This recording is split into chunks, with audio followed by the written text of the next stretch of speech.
రూ. 4,000 అసలుపై 2 సంవత్సరములకు చక్ర వడ్డీ మరియు బారు వడ్డీల మధ్య వ్యత్యాసం రూ. 160 అయితే వార్షిక వడ్డీ రేటు సేమ్. అదే చూడండి ఇక్కడ జనరల్గా మనం చూస్తే డి ఈక్వల్ టు ఎంత పిఆర్ స్క్వేర్. ఇదెంతమా 160 ఈక్వల్ టు 4,000 ఇదెంత ఆర్ స్క్వేర్. అంటే 160 డివైడెడ్ బై ఎంత 4,000 ఈక్వల్ టు దీన్ని సింప్లిఫై చేస్తే మనం ఏ టేబుల్తో పోతుంది అని చూస్తే 44 ఎంత 160 4/100 1/25. ఇప్పుడు ఇది ఎన్నిసార్లు పోతుంది ఇక్కడ 25 సార్లు పోతుందట.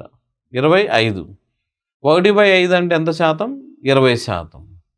ఇప్పుడు జనరల్గా మనం కొట్టేని మీకు అనుకూలంగా 41 40 తోటి ఏమవుతుంది 100 సార్లు 44 మళ్ళీ 4తో కొట్టేస్తే 1/25. ఇది దేనికి సమానం r square. So r square equal to ఇదేమవుతుంది 1/5 హోల్ స్క్వేర్.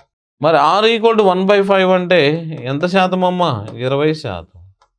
కాబట్టి ఆన్సర్ ఏమవుతుంది డి అంటాం ఈ విధంగా.